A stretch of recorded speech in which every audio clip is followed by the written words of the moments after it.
Italy বলছে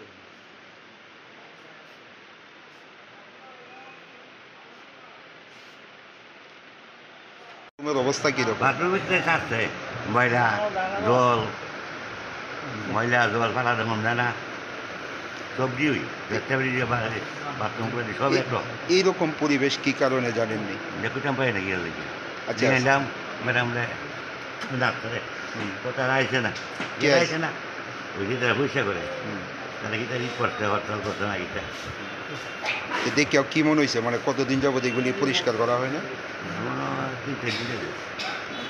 এখন যে পরিস্থিতি আছে এতে কি বাথরুম ব্যবহার করা যায়? শুক্রবার থেকে আরম্ভ হয়েছে তো আপনারা এই যে বাথরুমে কিভাবে যাইতেছেন বা আমরা ঠেকছি ঠিক কে মানুষ এখন ঠিক কে বলি এখানে রেসি গাছ লাগাচ্ছে রামগু তো এই বিষয়টা নিয়ে আপনার যে ডাক্তার আছে নার্স আছে তারা জিজ্ঞাসা করছে? ডাক্তারই নেই ডাক্তারই নেই যদি বাথরুমে যাইতে হয় কই যাবেন? বেশি না বললে যে মুগলা বাথরুম কতদিন যাব কি সমস্যা হইতাছে আপনাদের? সমস্যা আমরা তো লেট্রিন করতারি না, বাথরুমও যাইতারি না, প্রস্রাব করতারি না, লোকের আর কত কষ্ট দেখেন। এইসব এইগুলা নিয়ে কেমনে মানুষ প্রবেশ করে, কি অবস্থা মানুষের তো আরো রুষ্ট হয়ে যাবে। কতদিন যাবত এরকম পরিবেশ? আজকে 3 দিন ধরে এই অবস্থা। কি কারণ? কি জানি তারা সুইপার গুলা আইয়ে না, কি কারণে কে কইবে।